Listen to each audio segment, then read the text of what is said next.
Good Friday, everyone. Welcome to the Volquest.com podcast with Rob Lewis, Jesse Simonton, and Austin Price. Brent Hubbs, glad to have you along with us. Tennessee and Kentucky tomorrow night in the Commonwealth. The biggest question remains, guys, what's Tennessee going to do at quarterback? Jeremy Pruitt's playing it close to the vest, so this is pure speculation. What's your speculation on what Tennessee's going to do at quarterback? I'm sticking with what I've kind of maintained throughout the week. I think 18 is going to ultimately get the nod just because I think they like the fact that, you know, they got Shooter McGavin coming off the off the bench with his hand, with the hand of Chubbs out there, and Garantano being the backup, but kind of the reserve guy. So I think they're going to flip which freshman plays this week. I think it's going to be Maurer because I think he's gotten way more of the reps in practice, and then they're going to kind of go from there. Is this a situation, if that's the case, and Austin, if you have, or Rob, either one of you guys disagree with that, then jump on in here. But is this a case where, unlike maybe in other games where you think that they put Maurer out there and as long as it's going well for him, he stays on the field? Or is this going to be a situation where it's built in naturally for Jared to get on the field at some point in the first half? See, I think it would be built in for both to play and then decide after halftime. Yeah, or just I mean, like, okay, let's say Maurer starts. Let's just play devil's advocate here.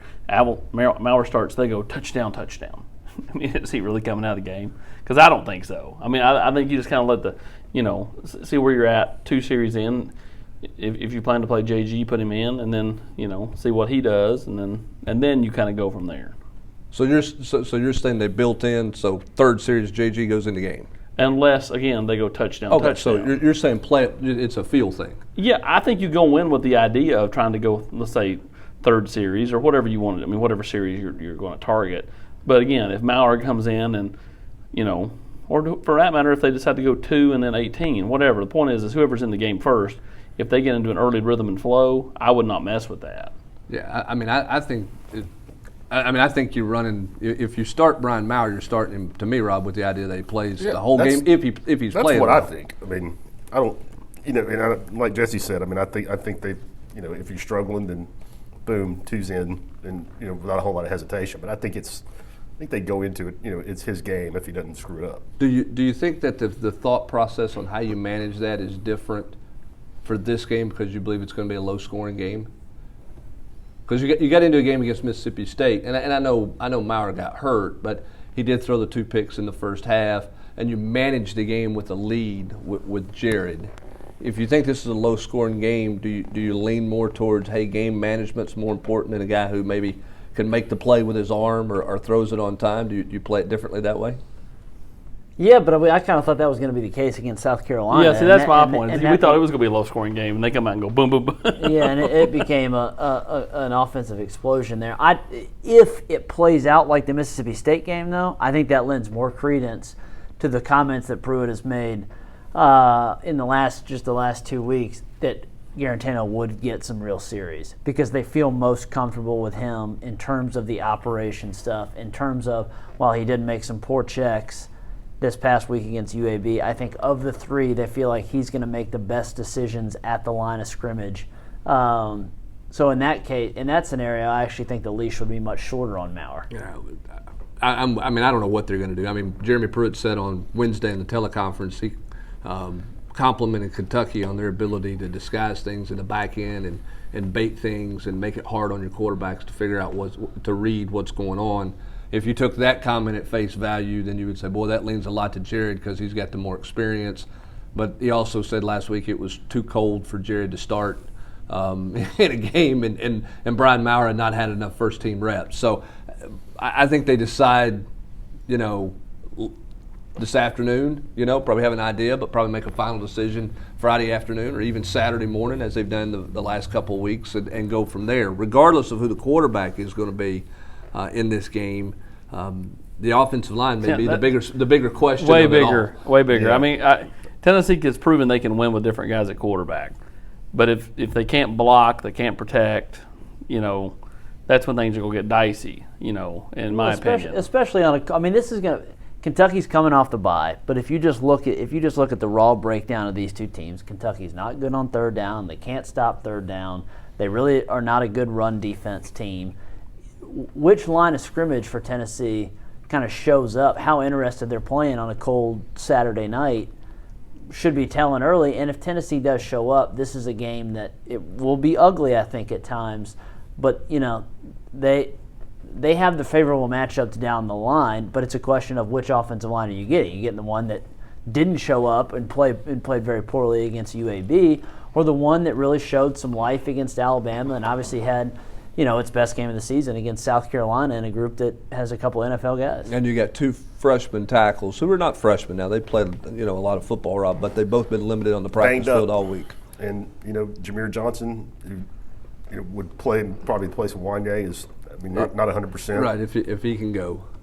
It's a challenge for him at question tackle. marks. And I mean, this is a Kentucky defense that, you know, if Tennessee's healthy, I mean, and plays like they did against Mississippi State, South Carolina, I think they can take advantage of them. Kentucky's one of only 3 teams in the league giving up 5 yards a carry or more.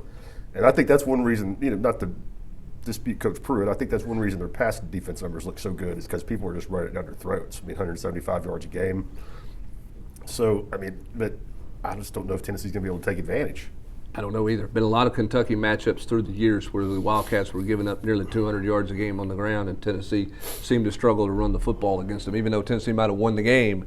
I mean, but they struggled to run the football. Marcus Tatum, I thought, you know, struggled a little bit the other night, and that's, you know, not a huge surprise. Brandon Kennedy had been really good for 2 or 3 weeks, but Saturday was not his best day. No question. Again, I'm with Austin. I think that's the bigger question: is what does this offensive line look like? Where do you go? I mean, you expect Kennedy to bounce back, okay? I mean, Kentucky's got some guys up there. I think the Fair kid is really good for UAB. I think he's given a lot of people some trouble. I think Kennedy will bounce back. Where's Wanye after his first real tough night? And where is he physically? You don't know. And where's Tennessee's tight ends? I didn't think their tight ends blocked particularly well, Jesse, against UAB either. So real concerns, real question marks on which offensive line is going to show up, and that'll dictate a lot of what happens in this game on Saturday. What do you think of Kentucky in the back end? They've only given up 4 touchdown passes. I know, Rob, you said they haven't given up the out of the yards, and part of that's dictated by the run game. But they haven't given up a whole lot in terms of touchdowns and a ton of explosive plays. How does Tennessee attack them? Well, I mean, ideally you attack them on the ground, and I think, you know, because I think they have the 13th ranked rush defense in the SEC. Part of that is a little bit dictated because they played that slog game where Georgia was just running it most of the time and ran for 250 or whatever. You know, they gave up some rushing yards against Missouri, but I think this is where, you know, Ty Chandler and the tailbacks, you know, they got more involved also in the passing game a week ago. It wasn't just the tight ends. Tennessee has not really targeted the tailbacks all that much this season. Out of the backfield, Ty even kind of, in a bit of candor just last week, you know, expressed a little bit dismay at that. Not maybe more disappointment that he kind of hoped he was going to be more involved in the passing game, and it just hadn't come to fruition. I think attacking Kentucky's linebackers in space and then running right at them is probably going to be the best recipe for success. Again, it circles back to the offensive line, and that's why, to me, the X factor of this game is going to be outside of both lines of scrimmage. If we believe it's a low-scoring game, the fact that Tennessee feels like they got the best kicker in the conference right now, who just is red hot. I mean, if this is a one-possession game, we think it's, you know, 17, 16, something like that, you feel pretty good the fact that you got Samaglia on your team. I mean, and this isn't rocket science, but I mean, how to attack him. I mean, the way he's playing, I get Jawan Jennings the ball. I mean, doesn't have to be down the field. Yeah, you could hit him those short crossers. And I mean, like as good as he is at breaking tackles, I'm with Rob on get this. the ball in his hands. I mean, he breaks 2 tackles and takes a 6-yard gain, turns into 11. I mean, you do that a couple times and you're down the field. Yeah, and if you can run the football, you're going to creep their safeties up and crowd the box and open some things up for you that way as well. I'm with Rob in that I think the passing numbers can be a bit misleading, particularly the last couple of games, because the Missouri game was in an absolute cold rain, nasty day, and so was the Georgia game. I mean, that was that one was a monsoon. That was a monsoon game, so it may be a little bit misleading in terms of what they can do. Let's flip it over to the other side of the ball. What do you expect from Kentucky? Run. I mean, you think they're going to play? They're going to get Smith back, right? In his name? Yeah, I think well, I mean, you go back to the last game they played.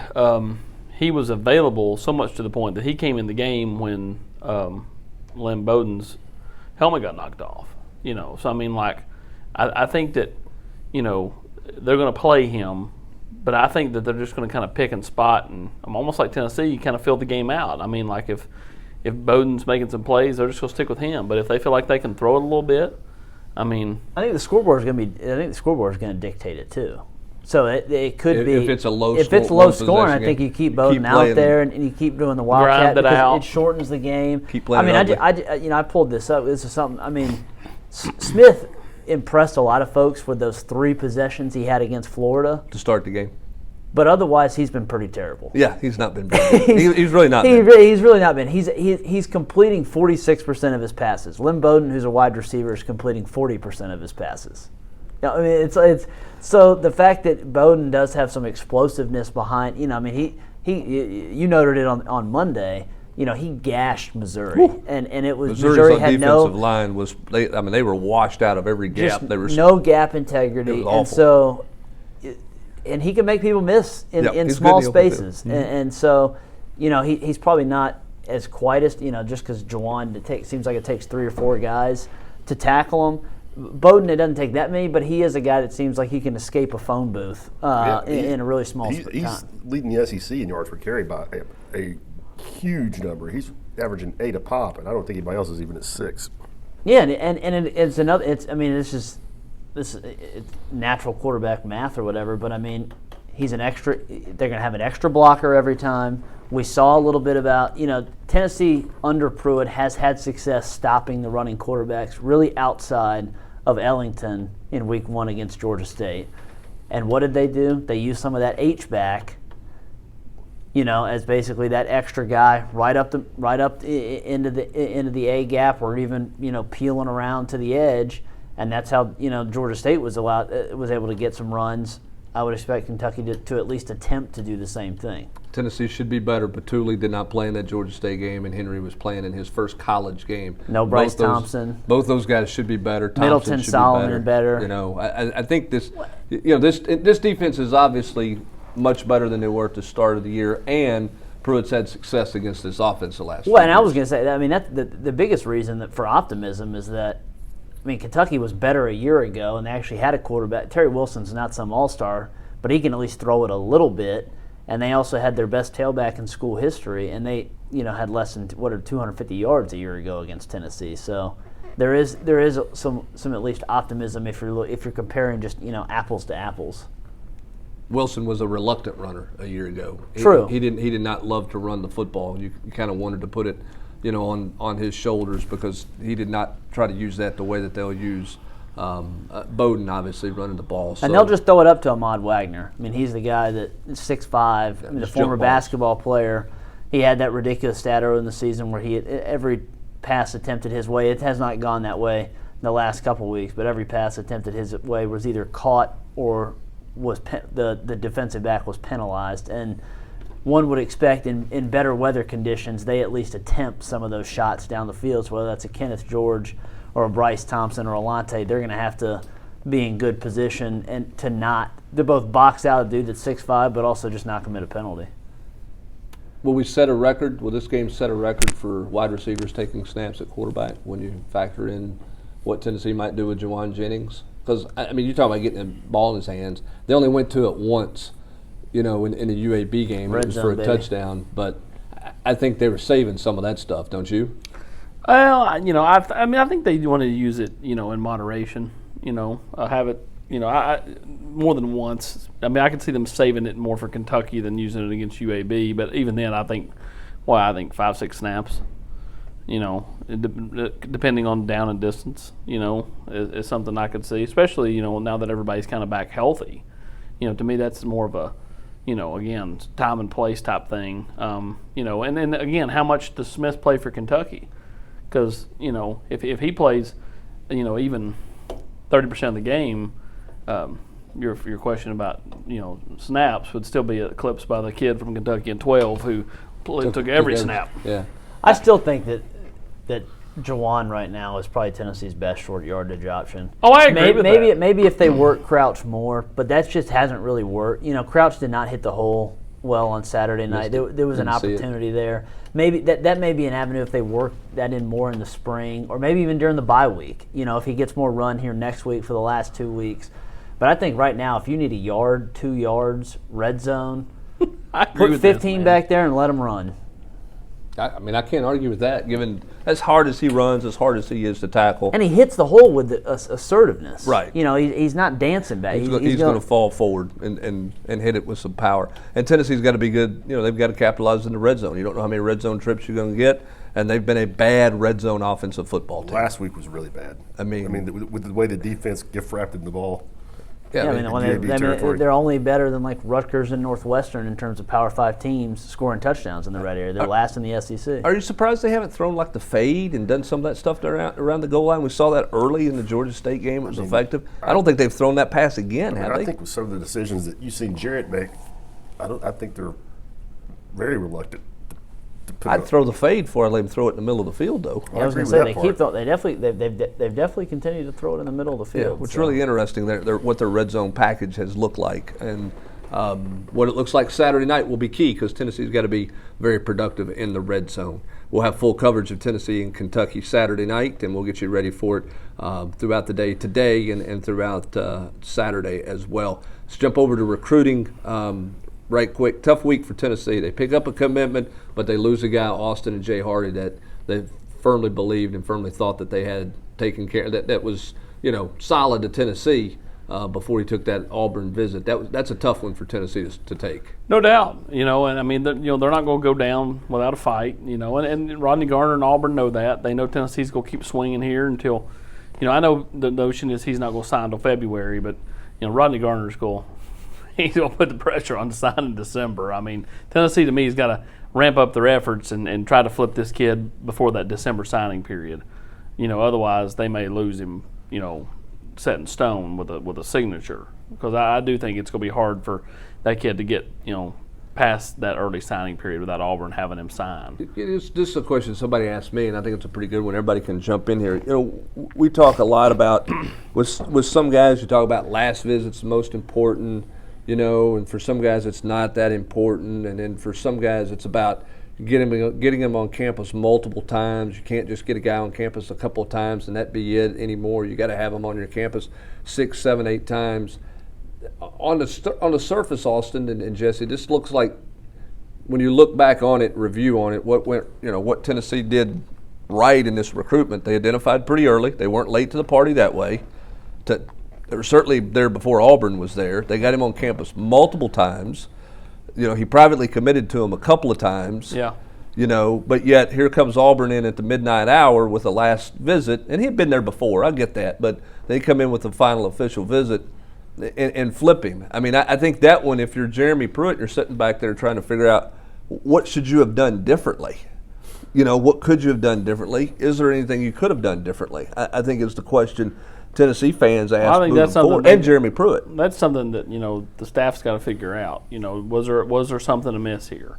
Was the fact that it was Kevin Scherer, the linebackers coach, going head to head with Rodney Garner, his position coach at Auburn, a detriment? Should it have been more Rocker versus Rodney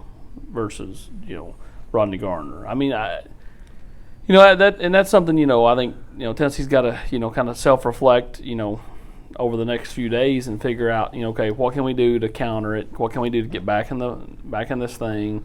If that's even possible. And it's a situation where Tennessee, because of where they're at with Tyler Barron, now Jay's committed to Auburn. Big O, is on the other side of the state, and while you're positioning yourself well for him, I mean, Ole Miss is just down the road, and who's to say that an Auburn or an Alabama don't come calling for him late in the game? I mean, again, if you had told me last week, if you'd asked me who do you feel most confident in, Barron or Hardy, I would have said the lock would be Hardy, and Barron would be the one that I worry about. It's still hard for me to see, his dad's got to be content going to work outside of because he's not going to have a job here. And that's just, that's You're how talking about Barron's dad. Yeah. And, I just, again, I can see him going somewhere else, but there's other things that make me think, Tennessee still, got the inside track here. But the longer this thing goes, I understand why people are very much, doubtful of Tyler Barron in Tennessee. Because, at this point, why is he not? If I'm Jeremy Pruitt, I'm pulling Patrick Abernathy into the office and saying, okay, this has drug on long enough. If I need to know if he just don't want to go here and he can't and he's trying to find something better, we need to know because we need to make it. We need to look in other areas. Well, you and I talked about this, off air, Hubs, but part of this, there's this strange dichotomy that I think Tennessee fans are kind of struggling with, and I understand it, where the team is starting to play better, and yet they're not really seeing that recruiting momentum happen at the same time, the Whitehaven kids notwithstanding. And while those guys are interesting, and I do think Tennessee got some good players there, they beat out an Arkansas program that is cratering right now. But Tennessee is still sort of paying for its past sins of struggling both at the beginning of this season and just historically over the last decade, where in-state kids, push comes to shove, there's not the tie there. And, if they see an opportunity that if all things, you lay your hands on the table and all things are equal, Auburn's a better program than Tennessee right now. And they're, particularly in their eyes, because that's all, they're 17 years old. Right. You look at the last 10 years. Right. And that's what we're talking about. Auburn won a national title. Right. They played for a national title. They've been in the playoff. They've been in New Year's Six bowl games. And Rodney's been there a long time cranking out guys that are going to the NFL draft. It's not to say Jeremy and them haven't been, but Jeremy and them are new to Tennessee. They haven't seen it at Tennessee. And so I just think that's an element that it kind of gets lost sometimes, but it is important to note. And the biggest problem with the Hardy news is that the Vols really have had him penciled in for months.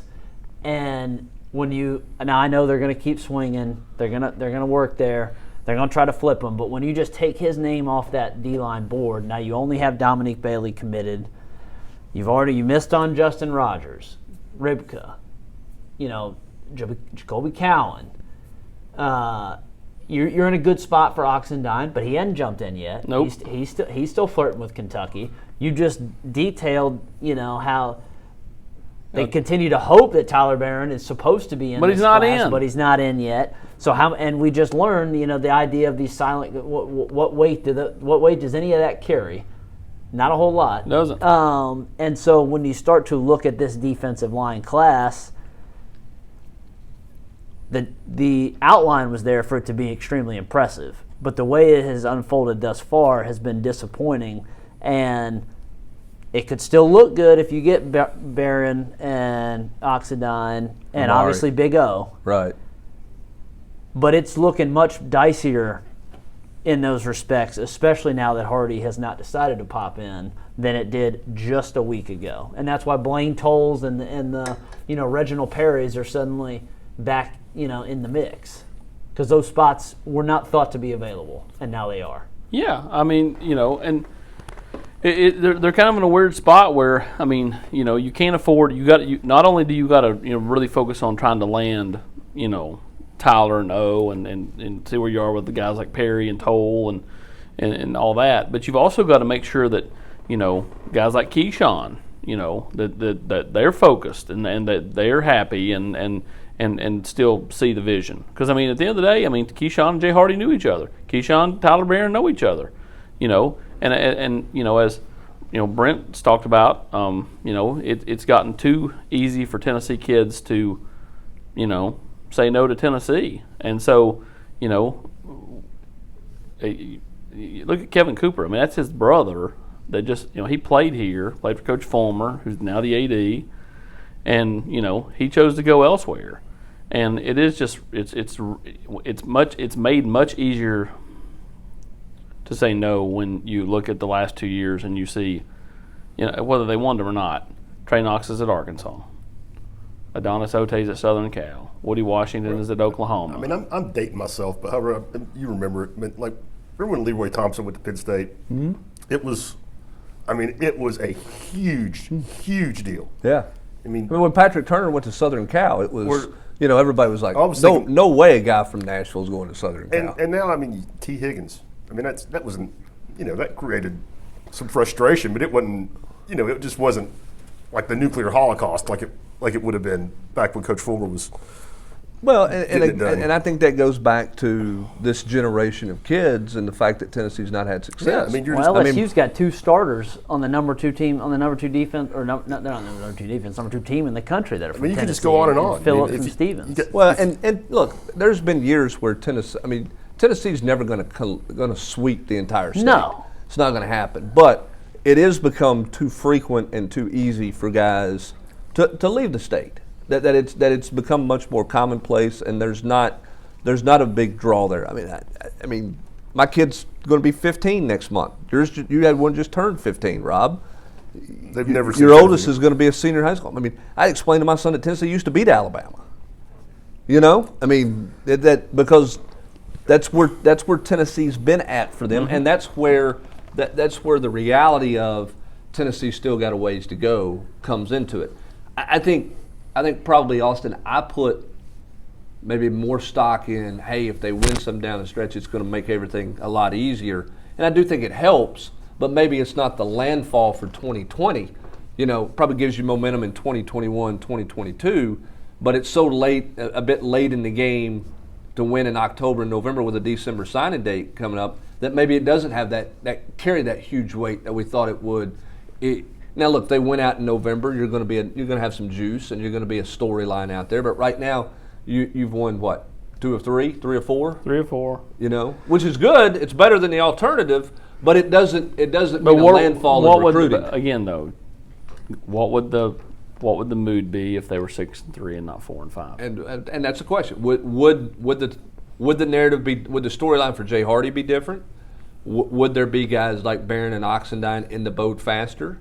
Would you have less trepidation about what's Keyshawn Lawrence going to do, not going to do, if you were there? Yeah, we don't know that. That's a hypothetical you can't answer. Right, and the difference between like this year and last year is that they have had 18 months or longer to establish these relationships with these. These are not new guys. Hardy was the guy they identified early and have had on campus more than half a dozen times, and so to push it back to 21 with this, even if you finish strong, I think would be a tough blow, because the quickest path, to turning this thing around is stacking good on good on good, and so that's why it's important to however they can to finish 2020. And it's not just Keyshawn. I mean, Jimmy Callaway's got Oklahoma offer, Florida, and Georgia's sniffing around, and he's definitely going to visit the Sooners.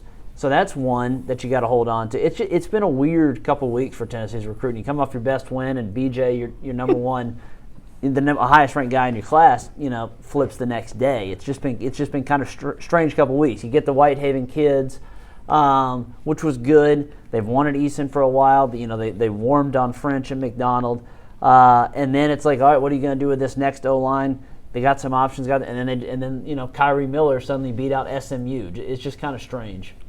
It has been a unique week, and they do need to stack good on good class on good class, because the 19 class looks like a good class. Yeah, I mean, not just what you're looking at freshman wise, but moving forward. Certainly, knowing the way Darrell Middleton has come on, and he's got 2 more years left after this year in theory. The way your freshmen have played, I mean, you don't sit there and look at that class and go, well, I'm not sure he'll ever contribute. I'm not sure he'll ever play. I mean, you certainly don't feel that way about a bunch of guys in that class. Well, like perfect example, like the McCulloughs and Crouches and Henry and the tackles, they all play. But I mean, like a guy like Ramel Keaton plays a little, but not a lot. But I mean, I like what I see out of him. Totally. And then same thing with Means. I do think Tennessee may have hit on him. Now, he ain't playing right now. He's been banged up a little bit. And he's also behind a bunch of seniors. Right. But you've also got Tyus Fields, who you think is going to be able to help you somewhere. Yep. And do some things in that regard. We forget about Elijah Simmons. And that's the one thing we've not talked about with Jay Hardy, is the fact that how much did Auburn play upon the whole notion that, I'm sure they set, Jay down with, and not losing anybody really up front. Huh? That Tennessee's not losing. Yeah, Tennessee's not losing anybody, and Auburn's losing a lot. Yeah. You can come in and be the next Derek. You know, you Yeah. can come in and be, come in and help right away. Look at Tennessee; they got everybody back, and they do. They don't lose a soul. Right, but that should be a harder thing to sell to a kid because of the way everybody rotates defensive linemen. But sometimes that's an easy sell to somebody when you're just talking about raw playing time. Maybe a kid doesn't look at it from the standpoint of, look, I'm a defensive lineman in the SEC. I'm not playing 45 snaps a game. I better not be.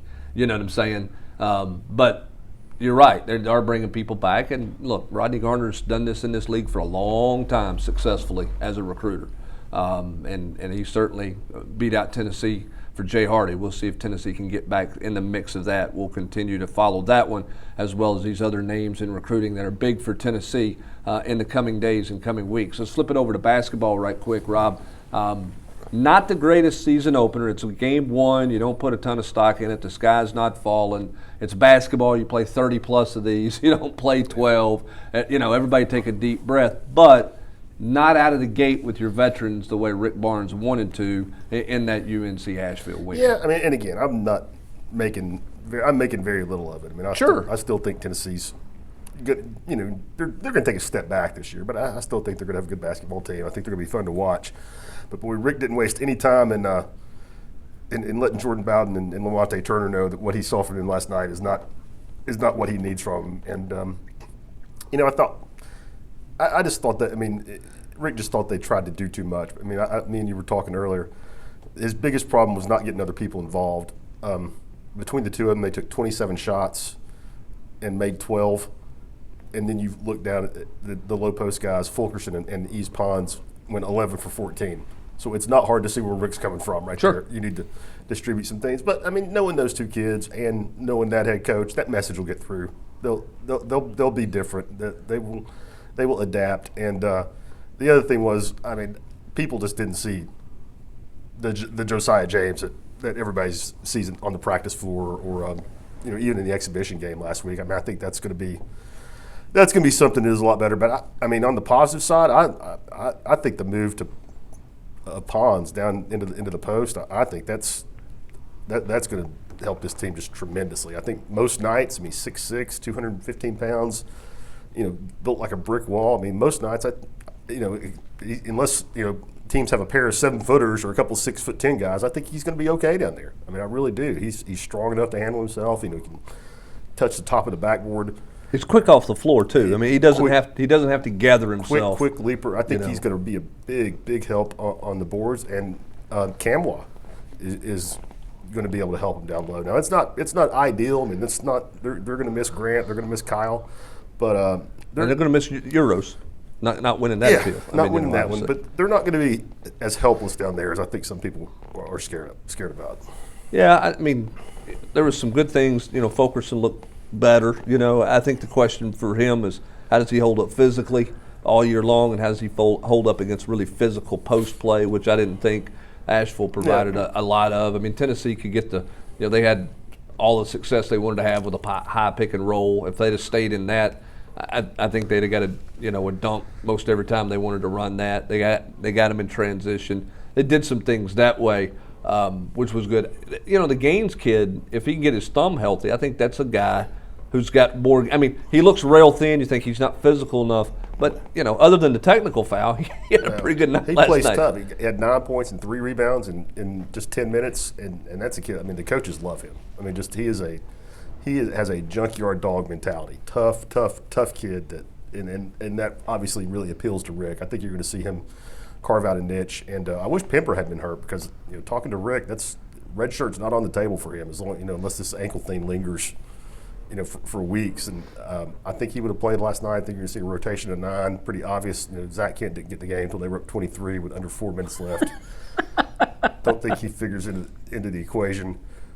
Any truth to the rumor he's already running stadiums yet? He's what? He's running stadium. Every time I've been over there, that kid runs stadiums. He probably is right now. But they're not confident in him. No, and don't feel like. But Rick likes Pember a lot. I mean, he's going to get hurt so much because of his strength. But that gives you another 6'9", 6'10" kid that is long. And even though Tennessee doesn't have with the Euro thing, they don't have a 7-footer. I mean, they can throw 5 guys out there that are 6'6" to 6'9", and I think give people some problems. What do you think What do you think they're going to become offensively? You think there'll be a lot of pick and roll type stuff? Oh, I think so. A lot of 2-man type games. I think so, and I don't think you're going to see them really become what they're going to be on offense until Josiah really gets up to speed. We've talked about it. He missed a lot of time in October, and you might not think much about it, but that's a big deal. I mean, when it comes to knowing the offense for a guy who's going to have the ball in his hands as much as he is. All right, last thing about basketball, defensively, don't expect them to be where they need to be out of the gate, obviously. What did you make of their defense in terms of three-point shots, help defense, giving up dribble drives? Were you was it bad? Was it okay? What do you think? I thought it was okay. I mean, that Asheville did have a couple of good guards. They had the one kid, an NC State transfer, Betts, who's he's a good player. But I thought Asheville didn't take advantage. I thought they got some open looks from outside, didn't shoot it well. I thought Tennessee had problems on closeouts, and I don't know if that was people missing switches and getting behind in rotations. But in the first half especially, I thought Tennessee was fortunate. Asheville didn't knock down a few more of those and make it even closer than 8 points.